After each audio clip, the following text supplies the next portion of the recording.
we're moving on to division of money. So hopefully by the end of the lesson you will be able to divide amounts of money. So here we go, 85 cents divided by 5. Now if you can cast your mind back to a good division before, we use our bus stop method, don't we? So 85 and then my bus stop with 5 here.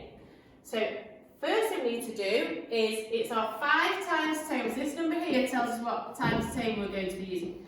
How many 5s are there in 8? So think about your 5 times, so we've got 5, 10. Well, 10's too big, so we're going to this one here, 5, which is 1 times 5. So 1 times 5 is 5. Now, we've been given 8, so there's 3 left over from 5 up to 8. So you have to carry those 3 over. You can't just ignore them. If there's any left over, you've got to carry them along to the next number. So 3 left over. So my new number now is 35. How many 5s in 35? So 5, 10, 15, 20, 25, 30, 35. So there are 7 5s in 35. Okay, there's nothing left over. There's no decimals this time in this question. So the last thing I need to check is my units, which here is cents. So my answer would be 17 cents. So 85 cents divided by 5 will be 17 cents. So similar here, we've got 70 divided by 7. So this tells us what times table we need to be thinking about. So it's our 7. So how many 7s in 7? Well, 1 times 7 is 7. And what you don't write is 7, because it's the number that it's not your answer of that times table, it's the 1 times 7 that we need. So I put my 1 up there. There's nothing left over, so there's no remainders this time, because 1 times 7 is 7, so 1 times 7 is 7, so I don't need to carry anything over. How many 7s in 0? 0. And there's nothing left over, so 70 pence divided by 7 is 10, and then what thing is missing from my answer? No decimal, I don't need that. What's missing? Who can spot it? It's my pence sign, isn't it? So you've got to remember to put on your units.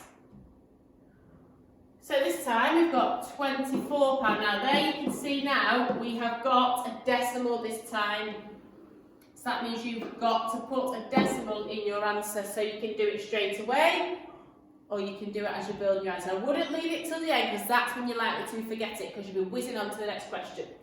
So this time we're thinking about our 6 times table. So how many 6s in 2? So we've got 0 times 6 is 0, and 1 times 6 is 6. So 1 times 6 is too big, isn't it? So we've got to go with 0. And we've not used any of those 2 there, so we've got to carry them over. How many 6s in 24? 6, 12, 18, 24. So there are 4 6s in 24. Is there anything left over? 6, 12, 18, 24. Nothing left over, so you don't need to carry anything over to my 0. How many 6s in 0? 0. And how many 6s in 0? 0 again. So I've got 4.00. Look at my units. It's pounds. So my answer would be £4.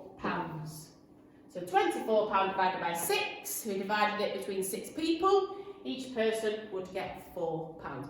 Your answer has always got to be smaller than your starting number, because we're dividing it, we're sharing it out. So imagine it's your pot of money and you're sharing it out between that many people.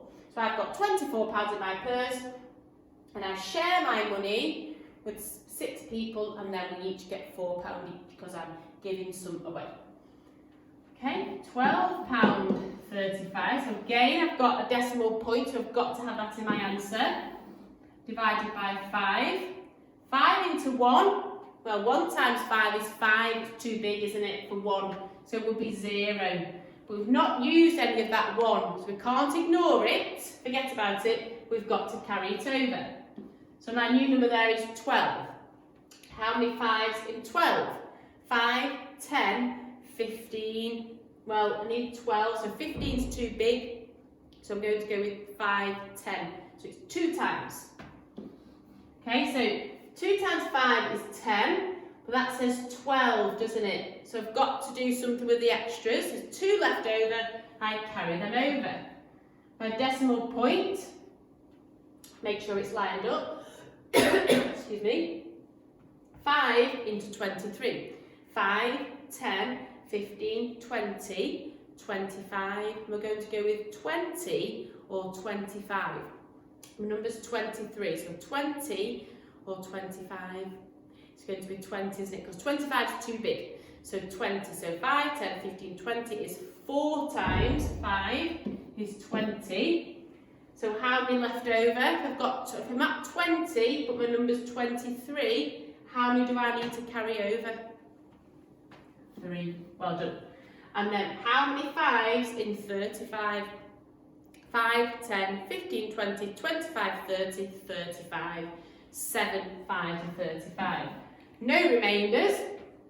So look at my units, dollars this time. I've got my decimal in my answer. So dollars, now we don't need to put this 0 in. Wouldn't say $0, $2.47, we'd just say $2.47. So if we get out the 0, $2.47. Okay? So, what you're going to do today is get your Galore Park books out and read page 268 and 269. And then you're going to complete exercise 21.5. And remember, decimal in your answers, units in your answers, copy the numbers carefully. If you're struggling with some of the times tables, then have a look in your homework diary because there's a multiplication square in there towards the back. If not, just write them out.